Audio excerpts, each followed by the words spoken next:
Good afternoon, YouTube friends.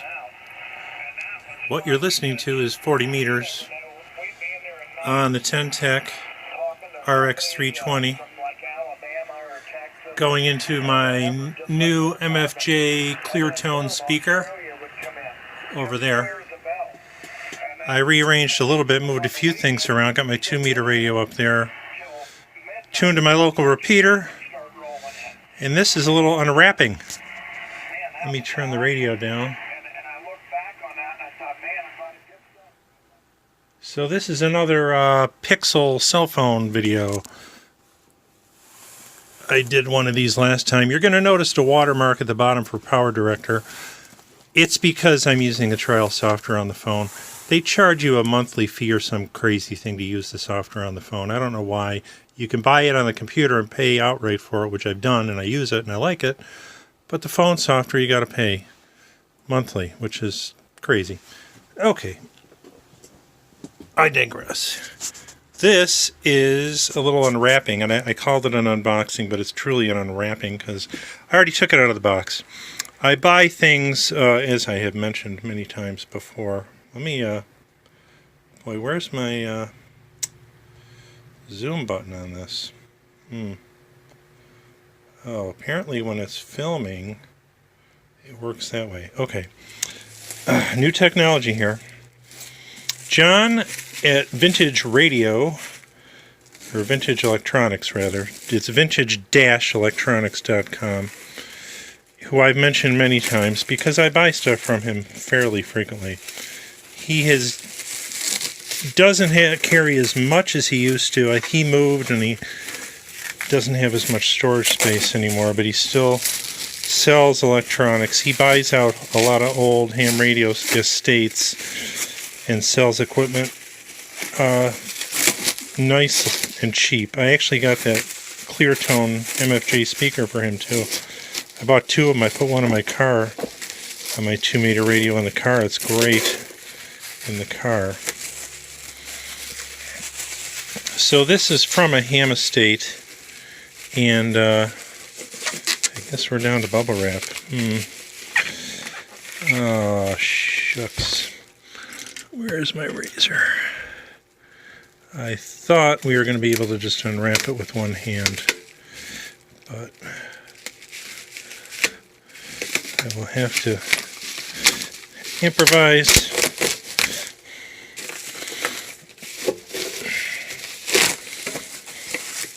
So this will take a little bit of work to get fully functional. That's just his receipt. Oh, there's the website. Thank you for your order. That's the website from John. Good guy to deal with. He knows how to pack. He uses peanuts, which drive me crazy. So I emptied the box of the peanuts and got rid of the box before I put this on the bench here. Plastic is gone. So what is this monstrosity? And it's heavy. And it's very well built. Let's get the light over here. The Big Supply by K3 NPL. It's from a ham estate. He is a silent key. He's a gentleman that lived in Maryland, where John actually lives. And he bought it out of his estate. The guy that built this, who has since passed away, was a broadcast engineer. And fairly talented, apparently, at doing electronics and whatnot. And even the case, I think he made this. So this is a power supply. John said it does power up. He jumped across this switch, and it works, but the switch is bad. That won't be hard to change. This thing weighs a ton. It is a 12-volt, really 13-point-something volt power supply. Very well built. Homemade, homebrew, whatever you want to call it. I do want to take the covers off and show you inside, and I'm going to do that off camera, I think. You know, the problem is I haven't yet mastered editing multiple clips on the phone. I think I'm going to do it on camera. So I apologize for the time-consuming unscrews on camera. But I can easily stitch 2 video clips together on the computer, but I'm sure there's a way to do it with that software on the phone, but I haven't figured out yet. So I'm not gonna. We'll just keep it rolling.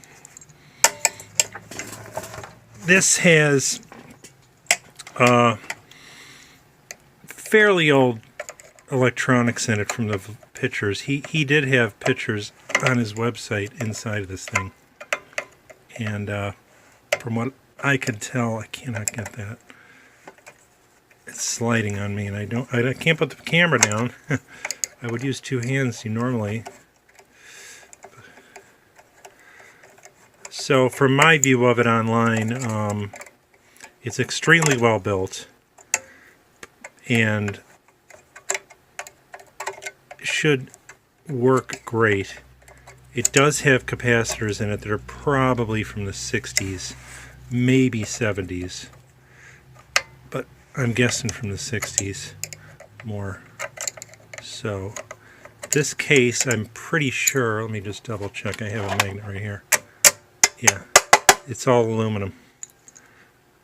All aluminum. And the bottom of this is like an almost is really an aluminum plate, which he has drilled holes in for ventilation. This thing's built like a tank. So that's an aluminum plate. And those are, yeah, he drilled all the holes.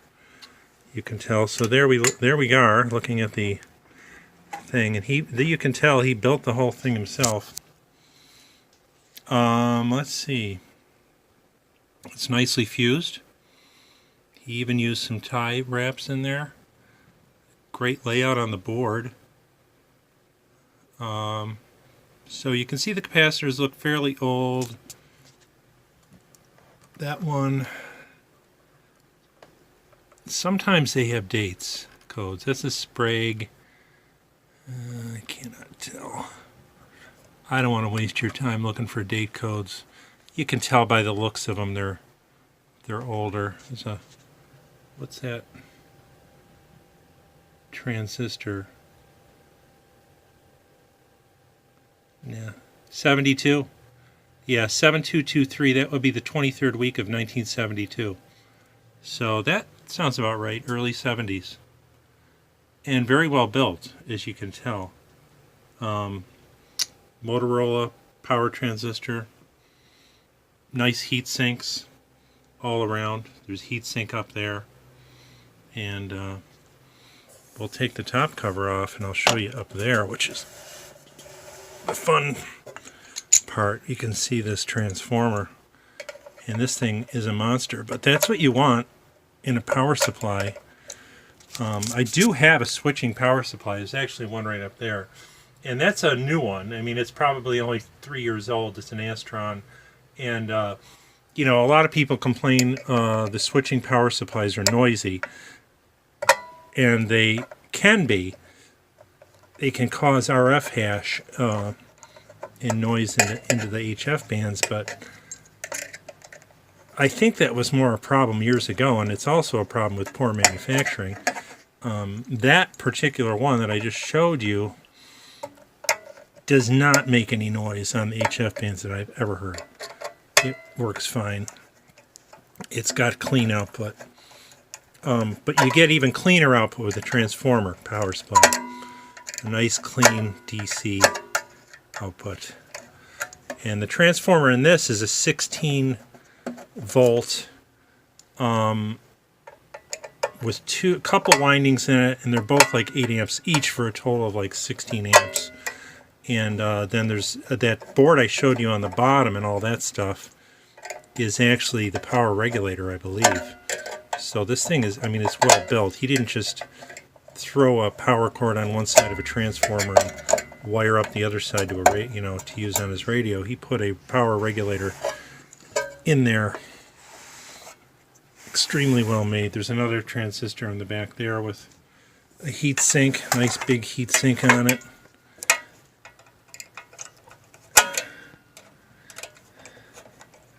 And my plan is to recap it. I already know it works. John actually had a picture of his DMV on the, not DMV, DVM, digital voltmeter, not the motor vehicle department, on the output after he jumped the power switch, and he had 13 point something volts. And I think it's in the bottom. I didn't really zoom in on that, but I saw it in the pictures online. There's a little, like a rheostat under there that you can adjust, and I think you can adjust the output voltage more than likely on it. And here we go for the money shot. Look at that, and look at the size of that capacitor. This is a capacitor. It's enormous. So he labeled everything really nicely. So it's a 16 volt AC transformer to 8 amps, but there's two 8 amp outputs, which I'll show you momentarily. And it is a beast. I mean, you can see the size of my hand on there. I have long fingers. I'm 6'5", and my fingers are pretty long. That's a big. I mean, look at the depth of this. Look at that capacitor. That's probably 2.5 inches, 2 inches wide. This one, I don't think I'll replace. I'll probably test it, but that's like a military grade cap. It's a monster. So he labeled this really nicely. Let me see if I can get some better light. A nice, yeah. So your windings, you have two 16 volt 8 amp sides to that for a total of 16 amps. I don't know, they're probably tied together. You could probably run a couple things off each side separately, or just even run a couple things off one side separately. But that is one of the biggest capacitors I've ever seen in anything, including my big communications receivers. It's, what is it? I'm going to turn this around. Oh, my coffee just dumped. It's all good. There's nothing over there that it can hit. Pardon the quick interruption.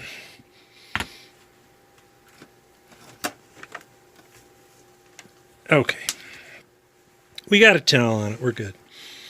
I'll clean that up after. I don't want to stop the video. There's no paperwork over there it's going to ruin.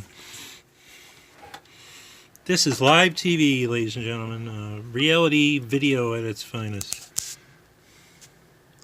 8,000 microfarad.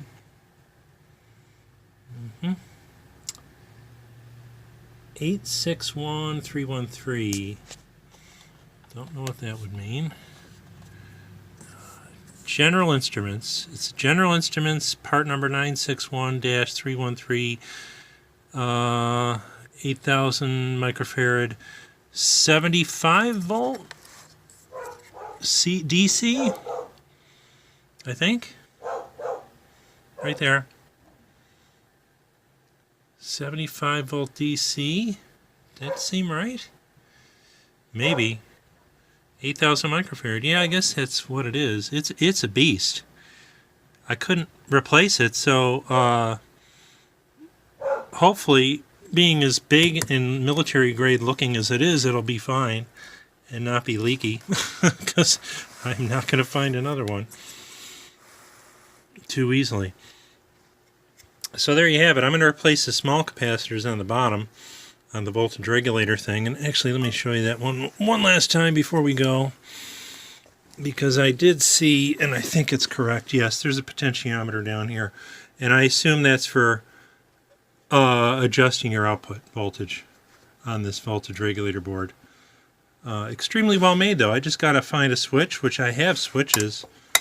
That won't be hard to replace, and I'll just replace 1, 2, 3, these three on that board, probably, and leave that top one alone, and have a very nice power supply. And I did not pay much for this. John has very reasonable prices, and that's all aluminum too. I mean, this is professionally engraved, and he's got the black paint in there. That's all recessed in. Very nice. So that is going to go up. I move things around. That's going to go up there, and it's going to power, you know, my 2-meter radio eventually and my K2 radio. And I'll probably put away the switching power supply for now once I get this thing working, and see how it works for me. So that's a new thing in the shop today. Just came in the mail yesterday. And back to my speaker that I got from John. We will leave you with 40 meters if they're still talking. I was never able Yep. to hear them. The only place I ever heard them was on 11 meters. 73, this is Tom, K2BEW. Happy New Year. Have a great New Year, everybody. And I'll talk to you all again soon.